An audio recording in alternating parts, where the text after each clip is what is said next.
first and foremost, I want to make a quick announcement. You guys have heard us talk about revamping our content and bringing our marketing in-house, which is something that we're working on. We hired John, marketing manager. Say hi. Hello, YouTube. We still have Matt, who's our videographer and editor. We're looking for one more videographer / editor as well. It's always good to have two just in case we start traveling a lot more, which we anticipate on doing. We're also bringing in a photographer. So there's a lot of ideas that we think we can do to improve not only our YouTube platform, our Instagram platform, as well as expand into more marketing channels. But there's going to be some growing pains, right? We're still bringing those people in. It's going to take them a couple of weeks to get up and running. What I did over the weekend was went to Kansas City, but prior to that weekend, we built out this space. This is going to be a new segment that we have on the horizon. We did put an episode out 2 weeks ago. I know there's been a lot of comments. Have you seen comments on this? Oh yeah. Oh yeah. There's been a lot of comments about how we didn't address it. We decided it was better to just move forward because at the end of the day, all the comments don't really understand the behind the scenes. Prior to releasing that video, we spoke with the client. The client believes that we were both at fault. He believes that he pushed the envelope a bit too far, and we believe that our team could have handled the situation better. But we came to a mutual understanding, and it wasn't like we were trying to shame this client. I asked them permission. Hey, would you be comfortable with this being on our YouTube channel? They agreed, and again, no big deal. Now I think the comments and some of the viewers made a lot more out of it than what it was. Some of our team members were getting really berated with this video that went out, and so we felt like it was best to take it down because we didn't feel like it reflected the brand well. We are sorry that there hasn't been a video the last couple of weeks, but we're trying to work things out in terms of our vision for our content, getting the proper team in place. But come mid-April, maybe May 1st, we have a plan to really relaunch everything that we're doing from a content standpoint here at Grand Caliber. Well, I gotta go do some wires because again, I usually do wires at 7:30 and it's already 9:30.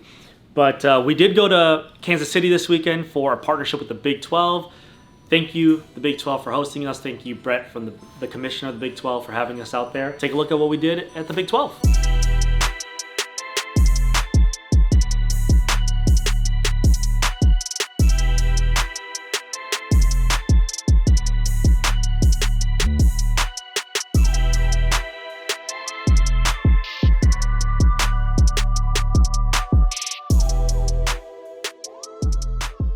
Here, I got 2 checks for you. What's this? Checks. Handwritten checks from the old lady down the street. She said you were very nice for helping her groceries. Why is it the same person with 2 different checkbooks? Well, they said one's out of his business account, one's out of his personal. He said he just wanted to make it fun. Okay, let's do this. That's for the Sprite and the ladies HS. What would you guys think of seeing more watches that end up rejected? Because this is something that we don't really show you guys a lot because there are times that watches come in and we end up having to reject them, and it's not because there's, it's not because the watch is just totally bad all around. It is simply because there are situations where the watch might be misdescribed, or I have very specific needs for a client or very specific needs for a watch to be stocked here. So this is a perfect example. This is a very beautiful watch. There's absolutely really, overall, as the watch itself goes, there's nothing really wrong with it. However, I have a very, very particular international client who I've been working day in, day out for, trying to find this perfect Zenith Daytona. And what we've ended up with is this piece, but sadly, I have to reject it. It is very, very close to looking like an unpolished watch, but again, the seller said it was unpolished. Again, and it may appear to be that way to, to certain sellers, and maybe they just don't know what I know, and that's totally okay. I learn a lot from people, and they teach me things too as we go. But this watch right here, sadly, is polished, and what I first encountered with the unboxing was when you look at the high polish. Hold on one second, let me clean this. I don't think the camera's gonna be able to pick this up. There is a little bit of waviness in the high polish area, which obviously indicates it's been hit with a high polishing wheel. So, when I see that, it's just an indicator. It's just right out of the gate, it's been polished. Because whenever you have a unpolished Rolex, like that center links, as you guys know, those center links are going to be perfect. They're not going to be distorted in any kind of way. And also another indicator is right by the clasp. If I took the loop and showed you guys, you're going to see some runoff from the polishing wheel, from the satin part into the high polish area. So you can kind of just see it just tracks off ever so slightly. Again, another indicator that it's been polished, and I cannot in good faith sell this to my client knowing that he wants a truly unpolished Zenith 16520. Very, very difficult to find. I've already had issues with 2 people trying to get these watches. I have a guy in Hong Kong trying to sell me one. Unfortunately, he wants me to pay first on a watch like this, and I refuse to wire first on a watch that I cannot inspect when it's going to a very particular client, because if the watch showed up and he is wrong about that watch being polished or not, it is a nightmare trying to unwind a deal once it's been paid for, so that is not an option here. So all the dealers that I'm working with now, I'm requiring that they ship first so I can inspect it to make sure that the watch is good for my client's standards. So that's what we're dealing with. And yesterday we had a double red seat roller come in. Same thing. I bought it as a full set. Came in, everything looked good out of the unboxing, but under further inspection, that particular watch had issues. The hands had been reloomed, and it looked like the case had been recut, laser repaired at some point, which is not a problem. It's just not something I was expecting to find when I was unboxing the watch, and therefore I ended up rejecting that. So I was kind of saying, like, what if we just had a segment of watches that got rejected? So let me know in the comments below if you think we should do a segment of everything that gets sent back. We are headed on a personal mission for lunch. I am gonna go buy a Panerai, and people are gonna give me crap for this, but I have a really soft spot for Panerai. It was the first luxury watch that I ever bought, and I had a client reach out to me who is selling their brand new Panerai Bronzo, the blue Abisso. It's like a blue dial with a bronze bezel, which is really cool because it ages over time. Depending on how you wear it, like if your skin is a little bit more oily, if you're outside more, if it's exposed to water, it's going to affect how that bezel ages. I've always wanted one, but I've wanted one brand new because then I can age it based on how I wear it. So we're gonna stop at the bank, take out some money, go find this watch, and circle back, get back to the office by 1:30 because I have a meeting with a business partner at 1:30. And just came to my mind on the list of things we gotta do. Our new sales rep starts today, so we gotta go to Best Buy, get them a laptop, watch, bank, back by 1:30. It's 11:44, day in the life. What's up, man? How you doing? Good. Nice to Chandler, right? Yeah. Yeah, I'm Jai. Yeah. Nice So what to do you meet got next there?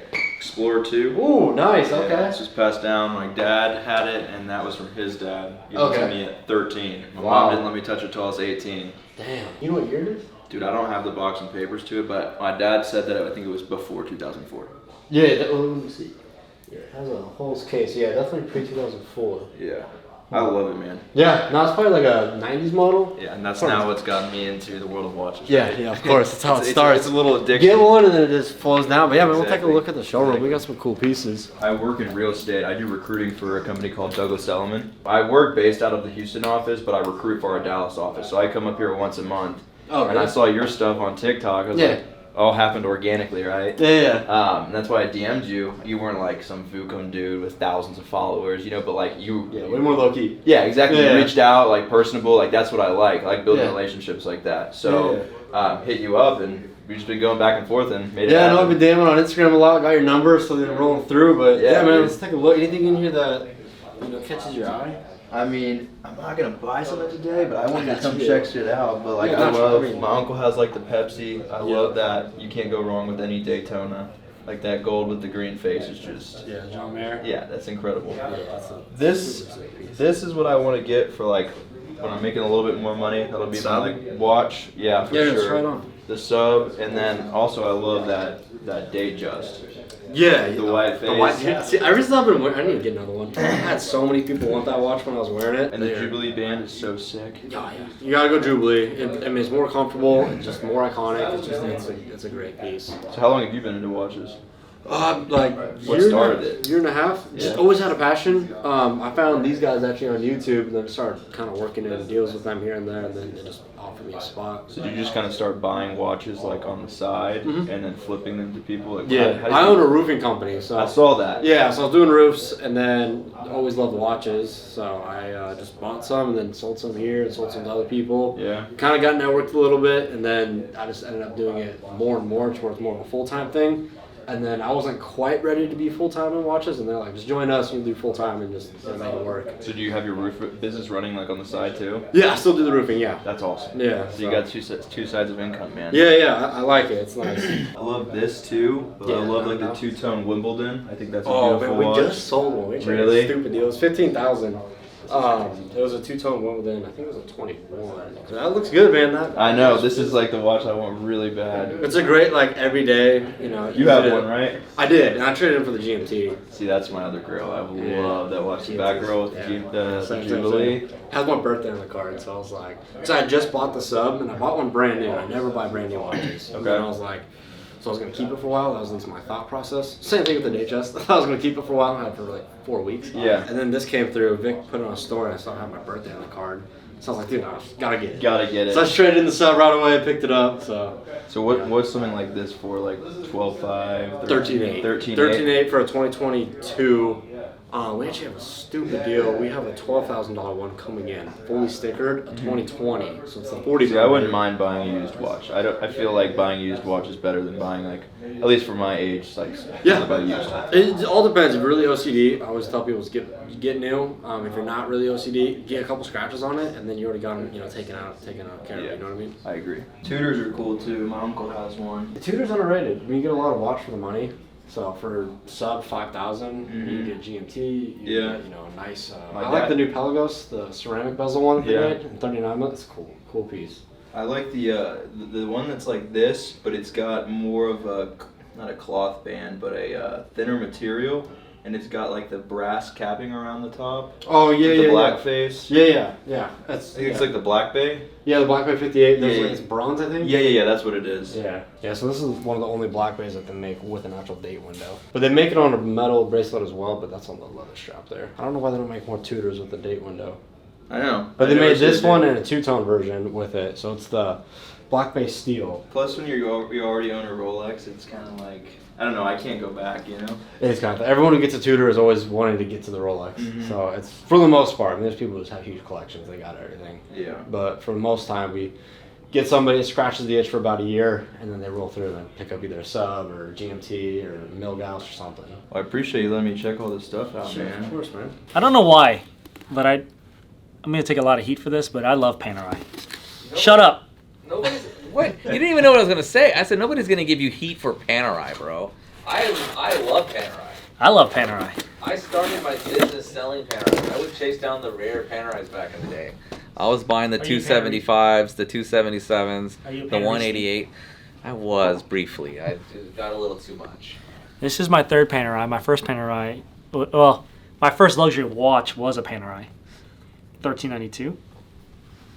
This is a 1074.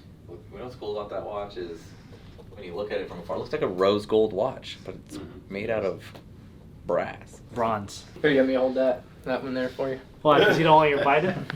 Is that the Biden? Oh, no. I thought this was unfiltered. Gray color uncensored. That's pretty You good. don't want me in a room where It's a good looking watch.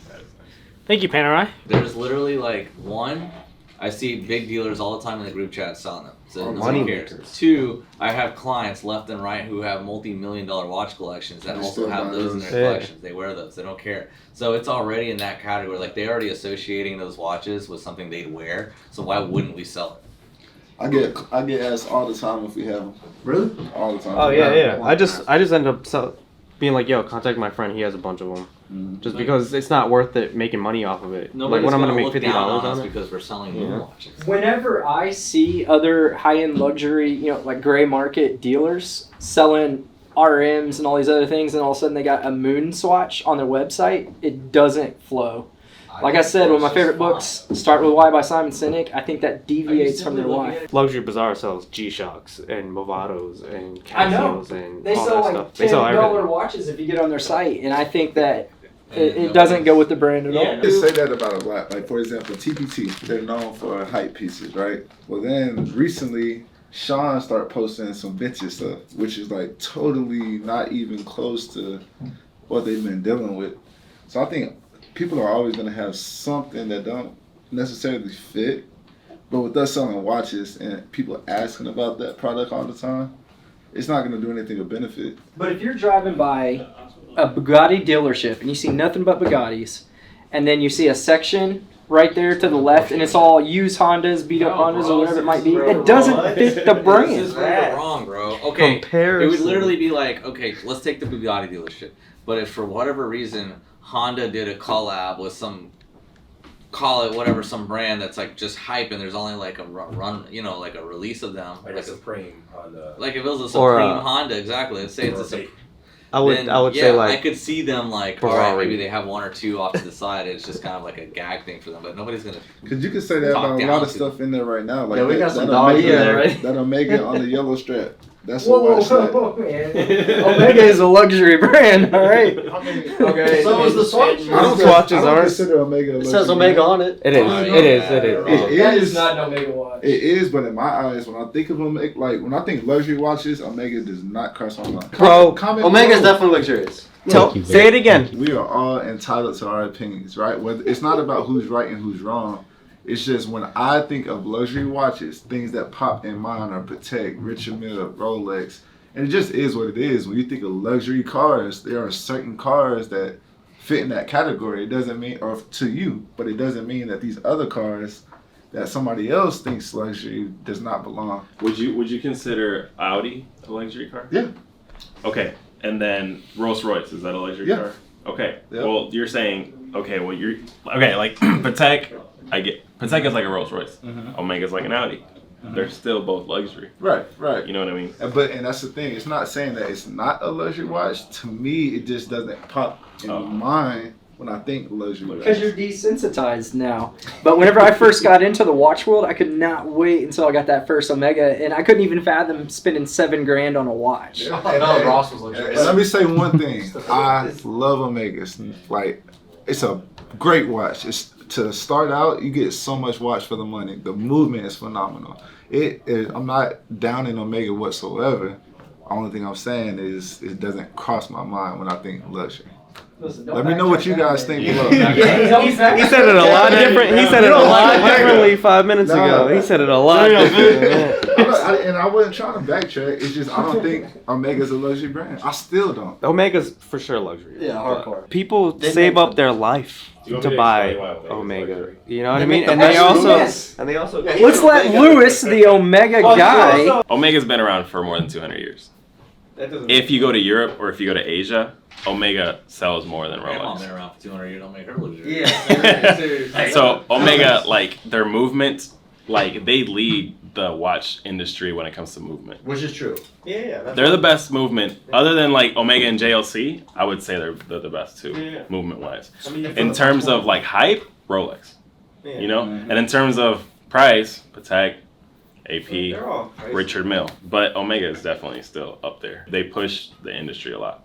But I get what you're saying too, though, because there's some watch companies that I don't like. I don't like RM. But appreciating a company and considering them luxury is we can't intertwine those. Those are two different things. Oh my God. So that's all I'm saying, man.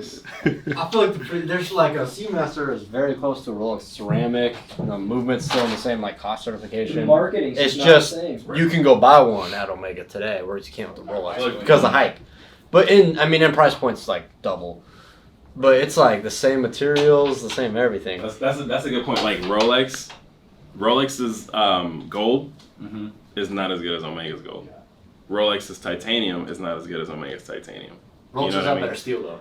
Rolex does have better steel, but like what makes Rolex so much bigger, and I know this is just their marketing, man. They're geniuses. Tudor. Is that luxurious or not luxurious? It's a high-end brand, but I wouldn't consider it luxury. To me, that's a difference. A high-end watch versus a luxury I think watch. Tudor, okay, here's my opinion with Tudor. Tudor is a more of a heritage brand to Rolex's roots. So you see a lot of Rolex's older DNA in the Tudor line. So it's more like they're trying to bring out the tool factor of what Rolex was, while Rolex carries on as being a luxury brand more than a tool brand, because what they were coveted for back in the 60s and 70s and 80s were being tool watches that you could use every day in any event. If you were a diver, you had a sub. If you're a race car driver, Daytona, Explorer, so on.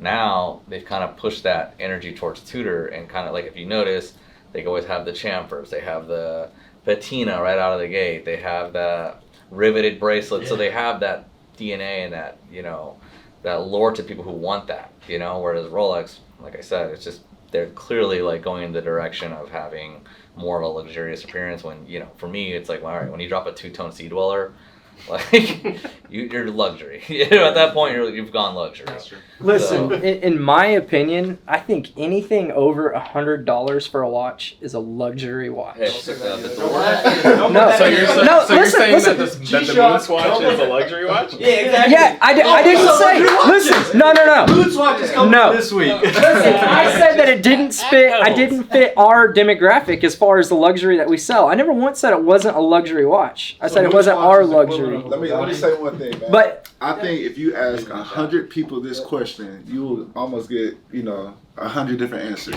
Yeah, that's It's just everybody's perception. So if any of us said some things that you guys don't agree with, don't beat us up in the comments. We love you guys. Yeah. No, hey, Definitely beat him up. Omega is a luxury brand. Yeah. Vic was wrong. Anything over $1,000 is fucking But what luxury. you gotta He's very like old school and Arab. You know, he sent me money via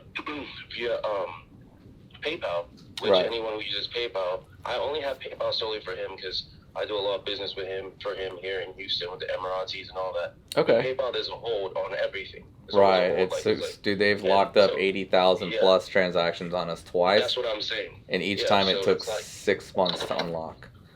Yeah. So with that being said and done, I called him today. I'm like, hey man, I really need, because Montep is going to the Middle East.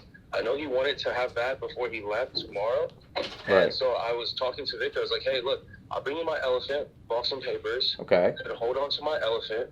I can bring you an extra 10,000 or something. I've been asking to just This come is with for the me green because- day date, correct? Yes. So- I told him, you can just come with me if you need to. To LA? But he said he doesn't. Yeah, I said he doesn't have time because I do stuff like this. I get watches, like even from Neil, from Timepiece. I get watches. I fly to the client myself because I have this relationships. Come back, get everything sorted out. I know I'm still yet to kind of build that relationship with you, but I was like, hey, I'll put up my own piece to hold on to so I can get to this man tonight. I'll show you all everything. I mean, I've shown him everything. I mean, more money for transit, and I told him, hey, look, and the stub, so I can pick up the stub as well and come back because clearly, I mean, I want my watch back. I don't care. I'm not going to. I understand. So I understand what you're trying to do, and that's fine. So basically, you want to leave some collateral, take the watch, Yeah. to get it delivered, and then Yeah. would we receive Yeah, a the wire once the watch is delivered? Yeah, you'll get everything. Okay. I'm bringing you the sub, right? You know that I'm bringing a sub. A two-tone Can you tell sub. Right. Yeah. So you're gonna bring a two-tone sub, a ghost, and 10K. Yeah. And then I'll send you the rest of everything Oh. via electronic payment, whatever. Gotcha. So you hold on to my shit. I'm not going anywhere. Okay. So the only I thing. just know he's leaving. Go ahead. Okay, sorry. So just the only thing would be holding technically would just be a ghost, AP, and 10 grand. Yeah. So technically, okay, just hypothetically speaking here, it's not that we don't trust you. It's just that we'd have to treat things a certain way, just because like anything could happen. It's not just you. It's just just the unlikelihood something happens. So that's gonna be a little shy of what we would need. So I mean, you're close, but a ghost right now and 10 grand is probably more like high 30s value, maybe low 40s. But we would need something. The elephant. Yeah. Sorry, not the. Yeah, you're right. So the elephant. Yeah.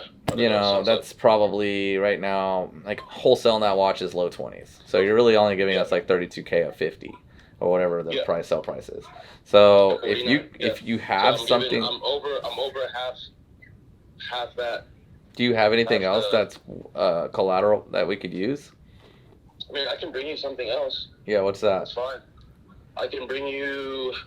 I have a rose gold in my safe because I have a house, and I have my apartment here in the city. So I have all my watches over there. I have a day date and a dweller, but I mean, I could do one of those. If you wanted to just say bring a rose gold day date and the elephant, that would be fine. I mean, it'd be more than that. Should I mean, be... that's more than. Right, but it's just collateral. We're gonna give it right back. I mean, it's better to go over than under. Like going under is just this aspect where like, where, look, at the end of the day, we really don't do business like that where we just let watches loose. Of course. You know, obviously, so it's just like we want to be protected. It doesn't matter if it's $60K for $50K. You're just getting the watches back. We're just gonna go. They're gonna go in our safe. So I'm gonna do that. Let me just round up here. I'm gonna do that. Head to the Woodlands. Call y'all. Let you know what I'm gonna do. Okay. And what time would you be in Dallas? Man, I haven't even booked my flight or done anything yet. So let me just get done because I had clients in here the whole of yesterday. So let me be done like in about an hour, and I'll call Victor, and then we'll just go from there. You're gonna fly. I guess you're gonna fly JSX or the left field. Yeah. Okay. Yeah. All right. Yeah, sounds good. So, just get with Vic on the timing, and then we'll coordinate the rest. Done deal, brother. All right. Thank you. I just spoke to him and everything, so I'll try to get back to my place in the Woodlands and pull like a day date or something out for y'all. So, Yep. Perfect. All right, that'll be perfect. I love it. So I'll give you a call once I'm wrapped up here. That'll work. Thank you, man. Perfect, brother. Thank you. All right, bye. Look, the guy's probably a really good dude. There's no taking that away from that conversation. Guy's probably very solid. However, just from the past, you know, things can happen. I've been there, done that. I mean, I would personally run a very strict policy. If a client wants to take a watch before payment, that's absolutely never a problem. But 100%, we need to be leveraged in the event something happens. It's not always the client running off in these situations. It could be an array of things. You never know. I mean, They need to be collateralized. They need to be collateralized. At the end of the day, you never know. What if the plane goes down? Exactly, and that's you never know. What if he gets robbed on the way? Well, if he gets robbed, I hope he has enough money somewhere to recover his loss. But yeah, we just and need to be the only reason covered. I want to get your help on that, man, because this is a huge opening, like huge. No, I bet. I want this guy to feel as comfortable as possible with us. Who sends Drake to TPT? No, dude, a guy like that, I would 100%, even if it came down to it, I would offer my time to go to LA with him if it had to. But the fact that he's got collateral, that just makes it easier for us. But if it was a situation, yeah, absolutely, I would show that this guy that type of commitment, because if he can bring clients like that to us later, it's gonna pay back tenfold. Yep.